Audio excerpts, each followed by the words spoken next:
Well, good afternoon, Lydia. How's it Hi, going? Sarah. I'm good. How are you doing today? Doing great. Good. It's funny. So every week we keep talking about like, oh, there's so much going on, and well, there's so much going on. So It is. it's happening again. And a lot of it we were just talking about. A lot of it is there's so much change each week, whether it's in policy, whether it's in activity, whether it's in demand. So that's why this info keeps changing. And I do have some good news on the forbearance front. Loans in forbearance did decrease for the fifth straight week in a row. So now we Great. went from last week, 4.96% of all loans to 4.9% of loans. Good. We're still right around that 2.5 million borrowers are in a forbearance plan, but it is on its way down, and we like seeing improvement.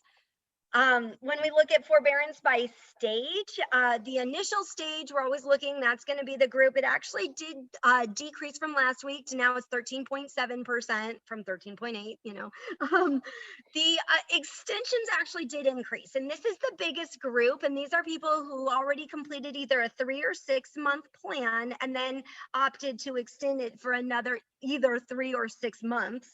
And there Right. are some that can even be in forbearance for up to 18 months based on servicer and loan type. So that's where we're kind of really, that's that extension group. It's why it's so big, because it's the longest, group. There's also reentries, and reentries actually did decrease down to 2.2% of the loans in forbearance. So it's a small number, and that is a number that's pretty concerning because you don't want people to have to come back in after already leaving. Right. Absolutely. In regards of those forbearance exits, it is decreasing. This number is decreasing. It's still pretty solid, but 41.2% of all the borrowers that exited forbearance, that is the group, right around 41% is they remained current and or left being current. So they're the ones already caught up. They're good with their loans. They're making their payments. And of course, that number that we're watching actually did decrease from last week of the number that exited forbearance without a loss mitigation plan in place.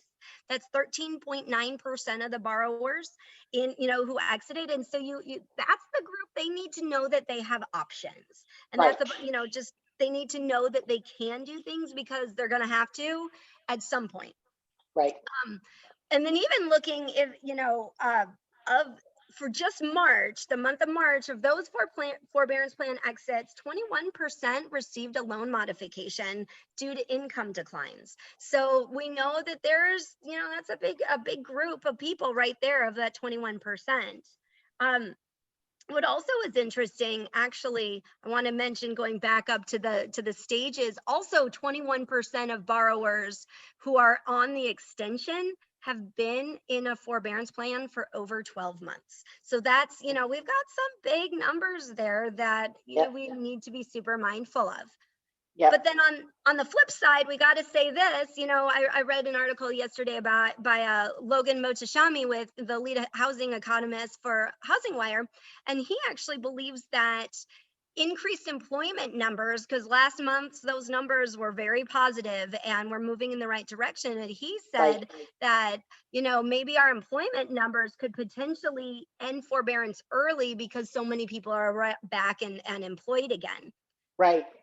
I have a theory that we'll see probably around September, because by then all kids will be back in school. And so any of those parents who lingered on, not working because they didn't know what to do with their kids, they'll have that opportunity to go back to work. So, hopefully we'll be seeing a lot of improvement, hopefully even before September. Absolutely. Absolutely. But that does make sense, Sarah, because September, I mean, if you think about it, there's more vaccines being administered now. The virus is here, but it's got more control, so the numbers are a little bit better. And I do believe that the kids are probably going to be back in school, probably pretty majority, if not all of them, by September. I agree with that. Yeah. So a couple things I want to mention too real quick is when in regards to evictions, and we did talk about it, for the third time, the CDC did extend their eviction moratorium for their renters through, it was supposed to expire at the end of March. Now it's through the end of June. And what I think is interesting, and I've read this, that based on the US Census surveys, not the big one, but they estimate renters owe about 60 billion in back rent payments and other housing costs. Now that's Wow. nationwide. It's impossible to know these true numbers. We'll see when Right. we see. But one of the things that I heard actually that I think is really interesting is that we're starting to see some landlords who are starting to sell their properties even with these renters who are not paying, and Yep. either they can't handle their financial obligation anymore, don't want to do it, any reason. But there are investors out there so desperate for properties, they're willing to buy properties with renters who are not paying. And I've Absolutely. seen, some where they're saying they're making up the difference of the back rent due. Yep. And because again, the sellers have so much power here because of our low inventory. Potential investors and landlords may be a good option for looking at what's going to happen next, and selling rented homes to other investors. And we'll see what happens after, because they do have to keep that lease in place and take care of it. But it's Right. an interesting thought that it does give some options for these landlords that have not been getting paid for some upwards of a year. Right, right. And I wonder how many of those actually, those investors that are looking to put their money somewhere, a lot of them will be okay for a certain amount of time without being paid. But then as soon as that lease is up, they're going to be gone, and they're going to raise that thing, because rents have gone so through the roof right now that they can get more money. I can't believe how much the rents have gone up. And there are some cities in the country where rents haven't gone up as much. Phoenix has been the top, Right. stands for, or top place for rents increase for like a couple years. So Yeah. our rents really are, if you want to rent or you want to buy, it costs more to rent, so Right. especially here locally, rents are super high. You're absolutely Yeah. right. Yeah. One thing I want to just touch really quickly on delinquencies. And, I know you may have seen some of the headlines. Delinquencies in February did tick up very slightly from January, but a lot of the experts believe that it's simply because there are fewer days in the month. And Right. so just less opportunity to get paid. So we'll Right. see, but even despite that increase, 30-day lates are 19% lower than they were in February 2020 pre-pandemic numbers. So it's Yes. interesting. That's the 30-day late. Now, what really is the concerning one are the 90-day lates. We're still about 5 times above where we were in February 2020. So those pre-pandemic numbers, we're not even close. We're about 1.7 million more than we Wow. were at Wow. those normal, so there is a group, but we just, Yeah. It'll be interesting to see what happens with them. yes. And keep in mind though, those people who are delinquent, they may be protected in a forbearance plan, because a Right. forbearance plan, if they are late, they're still counted in those delinquencies. Right. Yep. So that kind of brings me to the last thing that I wanted to talk about. And I know, Lydia, this kind of goes with what we've been, what you're talking about and looking at every single day with the servicers is, on Monday, the CFPB actually proposed extending the ban of foreclosures through the end of 2021. Now, under the way the rules are written, it looks like what they're saying, and this I know is going to be we'll have to stay on top of it because I expect it to change, and we don't even know if it'll Right. be approved. But they're saying that would end, the moratorium would end, January 1st, 2022. But then the borrower would have 120 days to prep for the foreclosure after that. So Right. that's a little gray. I don't know if that also, what if somebody was in process, or where that happens, or where they kind of Right. pick up. I know, Lydia, you've talked to some of the Yep. servicers about this, Yeah. and they're It's going to have to interesting. change to what the policies are too. Like, we're all at their Absolutely. mercy. Yep, absolutely. And that brings me to this week. It was funny. All of last week, I had no inspections whatsoever. So since the pandemic, I've been doing I call them drive-by inspections. I do have to take certain photos of the homes, and they want to know, are they occupied, the condition of the home, just some general information. But last week, there were no inspections whatsoever. Well, Monday came and the head inspector called me, the head of the inspection department called me because this whole last week, what they've done is they've upgraded their system. So they've been in a prepping mode. I know they've been hiring more people to work in the offices, and I know that they're getting prepared. Now, this is a national company, so they just don't work in our area, they work nationally. So there are areas that will probably be hit more than others, like any Absolutely. situation. But Definitely. it's interesting because they are prepping for this situation, and like you said, Sarah, we don't quite know what that means.